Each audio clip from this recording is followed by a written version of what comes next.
Good evening, and welcome to Riderpiece Theater. Me, Alistair Dayhawk. Tonight, me proud to present Kamen Rider Geats, episode 20, The Fruit Bombs. This story begins with Neon getting interviewed in that dark, spooky room, and it's pretty much a brief little recap about the Death Star and the danger he or she poses.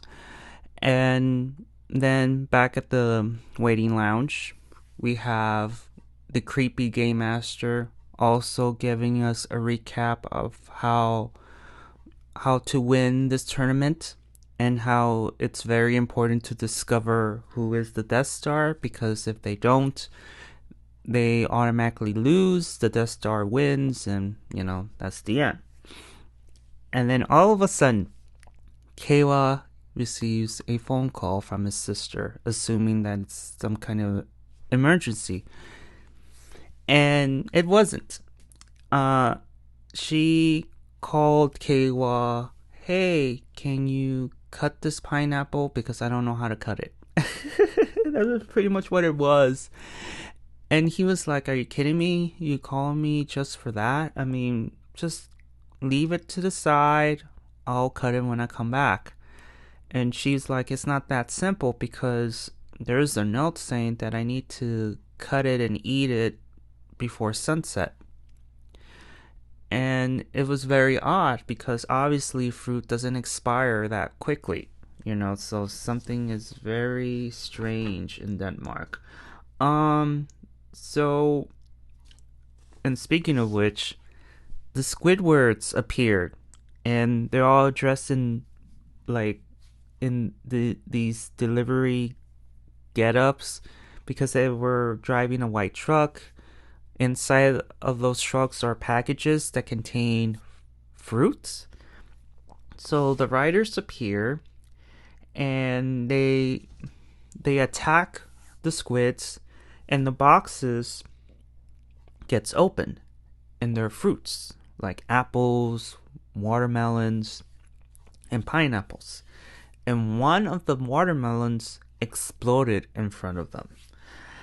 And apparently, the squids are delivering bombs disguised as fruits, and they need to defuse them by sunset or else. And obviously, we know what else means. And meanwhile, we get to see Michinaga getting dragged into the greenhouse of doom. And then we get into the opening credits, and we move to round 3. And the game is the time bomb game. Find the bomb, defuse them. That's pretty much what it is. The 4 attack the squids. Ace gets the Magnum buckle due to a secret mission he completed, and they continue on the attack. And of course, the riders are puzzled as to why they're delivering fruits. The squids are delivering fruits, and then all of a sudden, an apple gets tossed their way, Ace and Keiwa, and then it exploded in front of them, and the squids escape. So after the squids escape, and Keiwa and Ace, recovers from getting bombed, Keiwa remembers the phone call he had with Sarah, and he's like, "Uh-oh." So the riders run to Keiwa's apartment. They get inside and discovers that Sarah is tied up at the moment. Apparently, the pineapple sprouted blue and red wires, and Keiwa desperately was trying to get his sister out of there. Ace told him to stop because it's a bomb, and they need to defuse it properly, because one wrong move, it detonates, and not only Keiwa's apartment explodes, but the whole building could explode. So they need to find, the pineapples. That's their mission right now. So, and also they only have 4 hours. Speaking of which, we get to see Neon's parents after how many episodes ago? They're watching this whole thing go down. Neon's mom is frantic while Neon's dad just sits there all calm. And Neon's mom was like, "Why are you letting her do this? This is too dangerous. She could get killed." And the dad's like, "Nah, it's fine. Everything is for her own good. She will achieve her dream. She will become more independent. That's it. Everything is for her." Like, you can tell, like, even though Leon's dad is all, like, calm and appears to not care about his daughter's well-being at the moment, it appears, but you can tell that he is rooting for Neon. He is, like, has this vision that, yes, she is going to win this tournament. She's gonna achieve her dream. And then he calmly just gets up from the couch and like, "Hey, I'm going to work now. Bye-bye." And all the while, Neon's mom is all panicky, all worried, to the point where she calls Neon, and Neon's like, "Hey, mom, what's going on?" And Neon's mom reveals to her, "Yeah, I'm watching this game." And Neon's like, so you're watching this crap? Seriously?" And Neon's mom was like, "Hey, let's stop this right now. Let's get you out of there. We have a fiance waiting for you. And, and that's it. You can leave." And obviously Neon's like, "It's not that simple. A close friend of mine is in danger.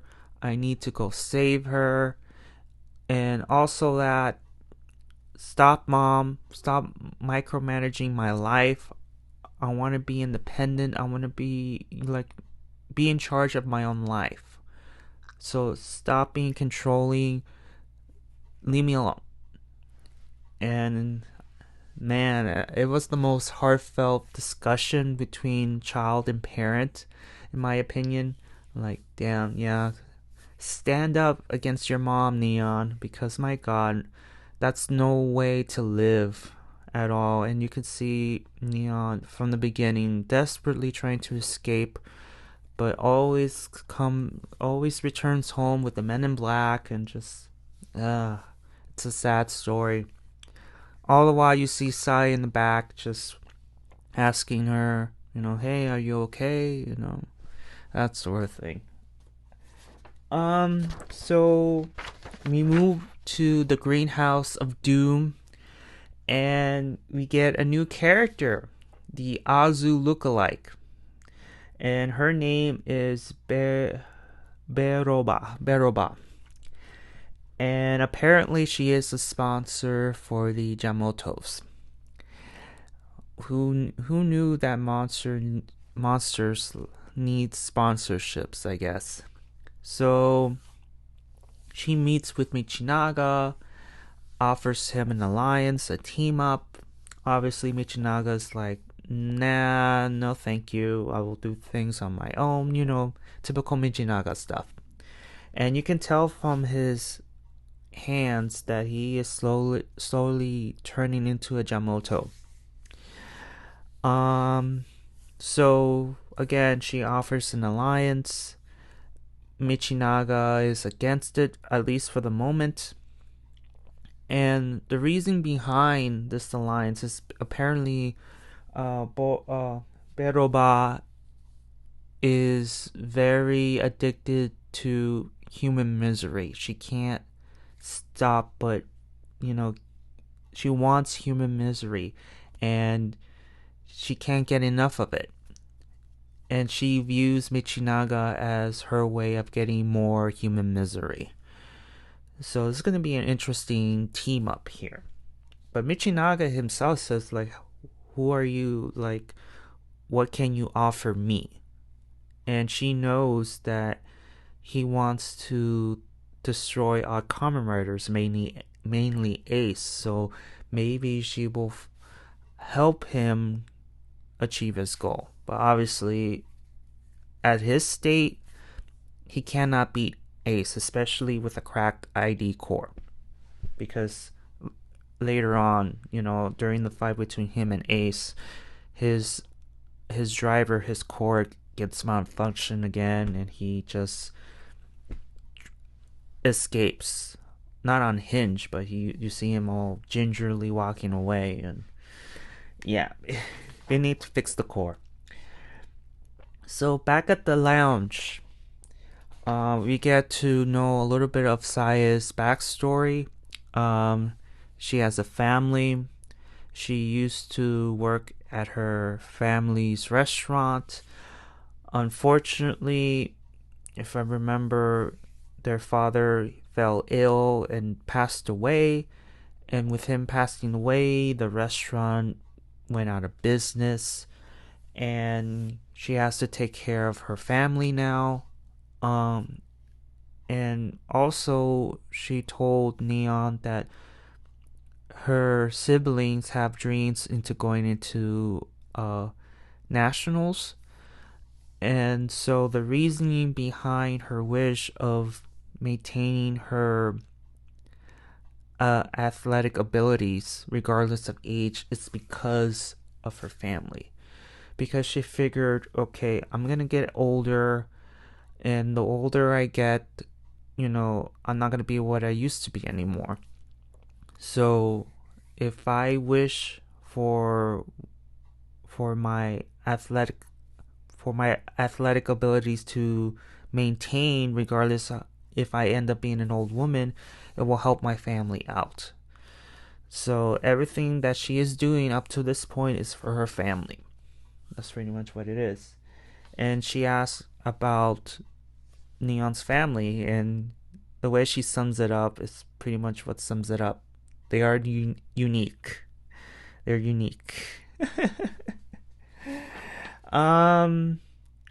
So we get to the scene with Ace and Keiwa, and they realize that they need to find the packages that contains the pineapples. Not only that, but they need to discover who tossed that apple bomb at their feet. And Ace knows it's the Death Star, because we don't know who is the Death Star yet. So we get, the results so far of who voted, and so far it's a split. So amongst the four, 3 of them received stars, 1 of them didn't. It was Keiwa. So right now it's split. So after the next episode, I believe there's going to be a lot of changes. It will no longer be split, but right now everybody is split on the voting. And then Creepy Game Master receives another call. They spotted the Jamotos. The riders attack, but unfortunately the truck that contains the packages doesn't have any pineapples. It's mostly been watermelons and apples. And then all of a sudden we get Michinaga. He transforms and attacks mostly Ace. Poor Kei was like, "Oh, Michinaga's back? Like how?" And with the being shocked and all, but he's really shocked when Michinaga decides to attack them. So Ace tells Keiwa, go find the pineapples, I'll deal with Michinaga. So they split up. Neon and Sae discovers another truck. They attack it. Unfortunately, one of the squids gets a package that has the pineapples. He throws one of them at them, and they are not injured, but they're unable to continue the fight. Keiwa comes in, discovers the package. Unfortunately, the squid takes one of them and escapes into the warehouse. And he couldn't go inside the warehouse.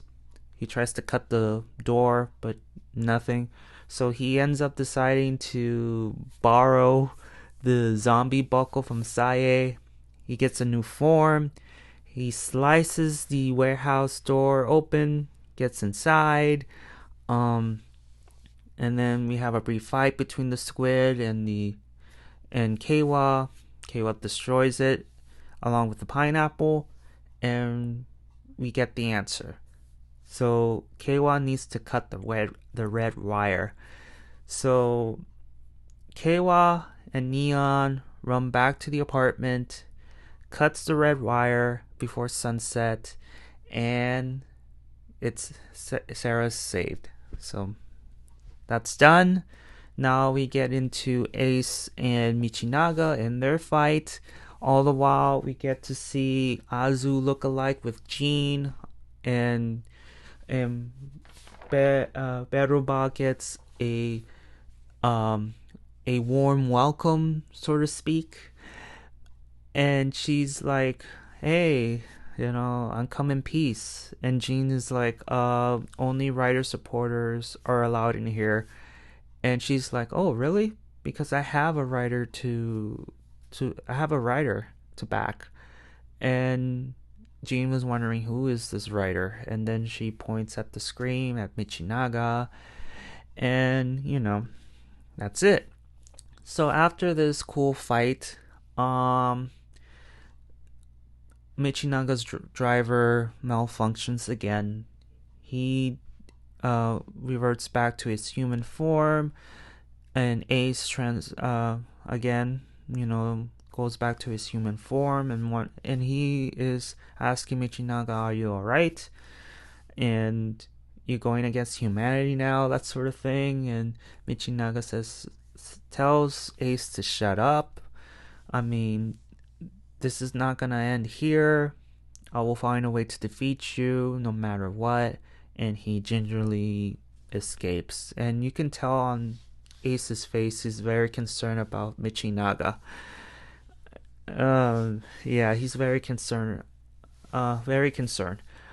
And then we move to let's see. Yeah, so we move to the final scenes now.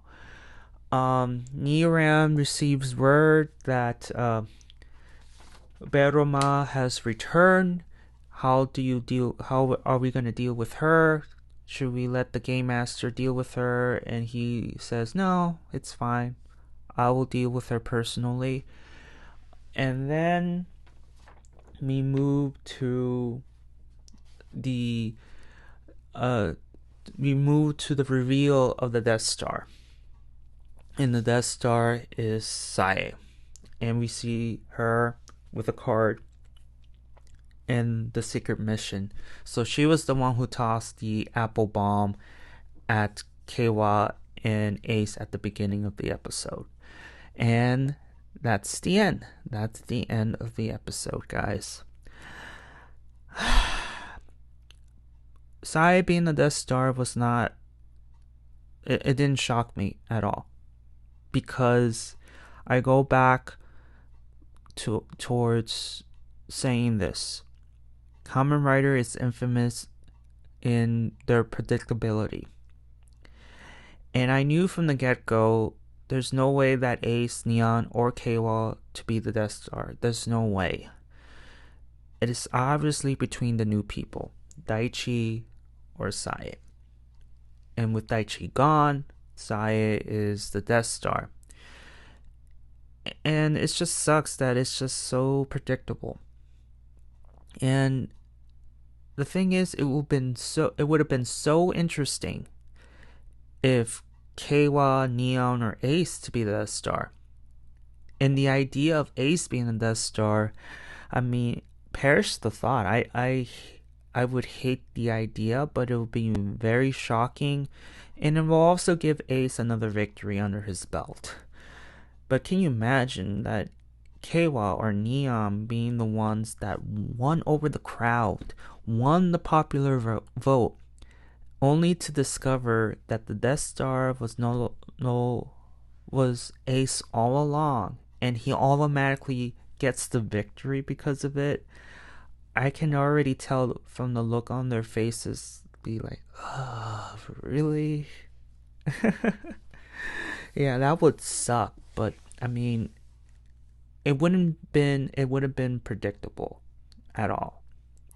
It would have been a nice twist, but it didn't happen. So yeah, Sae is the Death Star.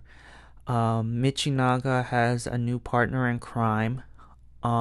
Which by the way, again, she needs to fix his ID core, because if it keeps malfunctioning, I don't know how he's gonna continue on beating Ace if it always malfunctions. But clearly Ace was winning, but I don't know. So other than that, I think that's it, because we get to learn Sae being the Death Star in her origin story. Michinaga has a new resolve, and he has a new partner. Neon, and her mom, just like, please leave the tournament, please leave. But Neon says, no, I will finish this. Stay out of it. Stay out of my life for the moment. And Keiwa, he gets a new form, and it's pretty cool. Him being to use the zombie buckle. It's pretty nice. A nice change of pace. Other than that, I think that's it. I mean, it's another good episode, and Narim is gonna enter the fray and deal with Azu lookalike. So let's see how that goes. Other than that, again, thank you so much for listening. Tell me, did you like episode 20? And if you didn't like it, what would you change? Did I miss anything? And if I have, please write in the comments down below. And thank you so much for listening.